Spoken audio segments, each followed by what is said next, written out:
కానీ ఆనాడు మహారాష్ట్ర ప్రభుత్వం అభ్యంతరాలు చెప్పడం వల్ల ఆనాడు మహారాష్ట్ర భూములు మునుగుతైన నెపంతో ఆనాడు శాంక్చురీ పార్క్ ఉందని చెప్పి ఆనాడు 152 మీటర్ల నుంచి 148 మీటర్లు తగ్గించాలన్నప్పుడు తెలంగాణ అవసరాలకు ఆనాడు ప్రభుత్వం చేపట్టిన ప్రాజెక్టులకి 16,50,000 ఎకరాల నీళ్లు కావాలని, 10 టీఎంసీల నీళ్లు రూరల్ ఏరియాకు తాగునీళ్ళ కోసం కావాలని, 30 టీఎంసీల నీళ్లు హైదరాబాద్కు కావాలని, 15 టీఎంసీల నీళ్లు ఇండస్ట్రీస్ కావాలని చెప్పి అయితే కోరిండ్రో అవి ఫుల్ఫిల్ కావు అని చెప్పి CWC report, irrigation department report వచ్చినప్పుడు కేసీఆర్ గారు అన్నాడు ముఖ్యమంత్రిగా ఒక మంత్రివర్గ ఉపసంఘాన్ని వేసిండు.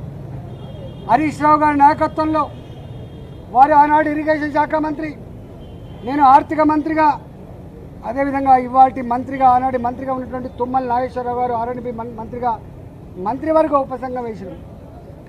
మంత్రివర్గ ఉపసంఘం సిడబ్ల్యూసి రిపోర్ట్లు, ఇరిగేషన్ డిపార్ట్మెంట్ ప్రతిపాదనలు, వాళ్ళ అవసరాలన్నీ కూడా మా ముందుకు పెట్టినప్పుడు మేమన్నాం, ఒకవేళ కనుక ఈ తుమ్మిడి కట్టి చేవెళ్ళ మన అవసరాలని తీర్చకపోతే మరో ప్రత్యామ్నాయ మార్గాన్ని అన్వేషించమని చెప్పినప్పుడు వారు అనేక రకాల సర్వేలు చేసి, అది టెక్నికల్ వాళ్ళు కాబట్టి ఇవాళ మేడిగడ్డ, సుందిల్ల, అన్నారం ప్రాజెక్టులకి వాళ్ళు ప్రపోజ్ చేశారు. ఆనాడు ఆ ప్రాజెక్ట్ కాస్ట్ 63,000 కోట్లు అని చెప్పి వాళ్ళు అంచనా వేశారు.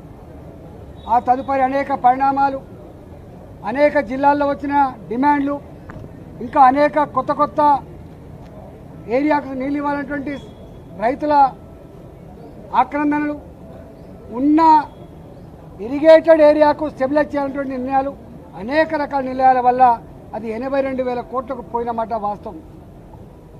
ఆ తదుపరి ఏం జరిగింది మాకు సంబంధం లేదు.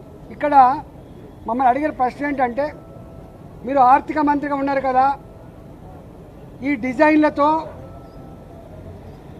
ఈ కన్స్ట్రక్షన్తో, ఈ టెక్నికల్ ఆస్పెక్ట్తో మీకు సంబంధం ఉందా అని చెప్పి అడిగినారు. మాకు ఏమీ సంబంధం ఉండదు. రెండో ప్రశ్న, వాళ్ళని కాళేశ్వరం స్పెషల్ పర్పస్ వెహికల్ అయితే పెట్టిండ్రో, కాళేశ్వరం ఇరిగేషన్ ప్రాజెక్టు కోసం ఒక కార్పొరేషన్ పెట్టిండ్రో, ఆ కార్పొరేషన్ రుణాల మీద మీకైనా అధికారం ఉందని అడిగినారు. కానీ కార్పొరేషన్ మీద ఆర్థిక డిపార్ట్మెంట్కి, ఆర్థిక మంత్రికి ఏం సంబంధం లేదు. వాళ్ళు ఆనాడు ప్రాజెక్ట్ రిపోర్టు బ్యాంకులకు సబ్మిట్ చేసిండ్రు, డబ్బులు తెచ్చుకున్నారు, వాళ్ళే ఖర్చు పెట్టుకుని తప్ప మాకు సంబంధం లేదు. అసలు ఒక్క మాటలో చెప్పాలంటే ఇరిగేషన్ డిపార్ట్మెంట్కు తోడుగా అనుబంధంగా వాళ్ళ దగ్గరనే ఒక అకౌంట్ డిపార్ట్మెంట్ ఉంటుంది, దానికి ఒక ఆడిట్ డిపార్ట్మెంట్ కూడా ఉంటుంది.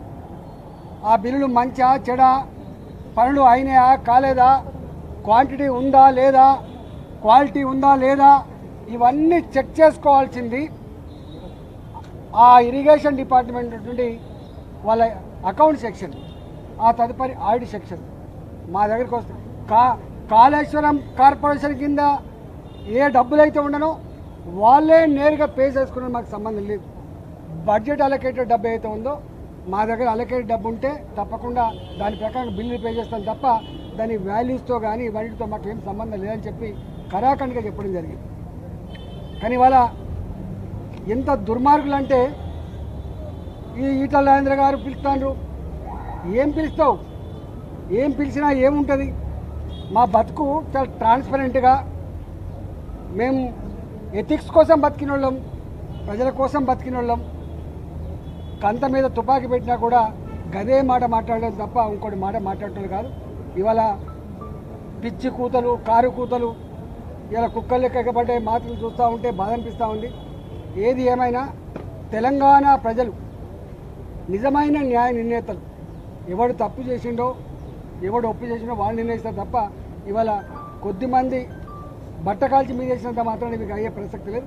కానీ ఒక్కటి మాత్రం మళ్ళీ ఒకసారి చెప్పదలుచుకున్న, 3 బరాజులు మేడిగడ్డ దాని విలువ 4,600 కోట్లు, సుందిల్లా అదేవిధంగా అన్నారం ఒకదానికేమో 2,700 కోట్లు, ఒకదానికేమో 2,011 కోట్లు. నేను ఒకటే కాంగ్రెస్ పార్టీని డిమాండ్ చేస్తూ ఉన్నా, భారతీయ జనతా పార్టీ ఇప్పటికే చెప్పింది, నిజాయితీగా ఉండాలని చెప్పి కోరుతుంది పార్టీ. ప్రభుత్వ ధనాన్ని దుర్వినియోగం చేద్దని చెప్పి కోరుతుంది. చట్టాన్ని లోబడి ఉండాలని చెప్పి కోరుతుంది. నీకు ఇచ్చిన కర్తవ్యాన్ని ఒక ప్రజలకు బాధ్యతతో పనిచేయమని చెప్పి కోరుతుంది. ఇవాళ మేము కోరుతా ఉన్నాం. అంతకుముందు అనేక కమిషన్లు వేసిండ్రు, ఎందుకు రిపోర్ట్లు బయట పెడతలేరు, ఎందుకు చర్యలు చేపడతలేరు? నేను ఇక్కడ కూడా కోరుతున్నా, ఇప్పటికే సంవత్సరం గడిచిపోయింది. త్వరగా ఈ రిపోర్ట్ను బయట పెట్టండి. త్వరగా నిజంగా ఎవరు బాధ్యులవుతారో వాళ్ళ మీద చర్యలు తీసుకోవాలి తప్ప మీరు తాత్సారం చేసి బట్టకాల్చి మీదేసి వాటిగా రాజకీయ పంపం కట్టుకుంటే నిన్ను వదిలిపెట్టే ప్రసక్తి లేదు.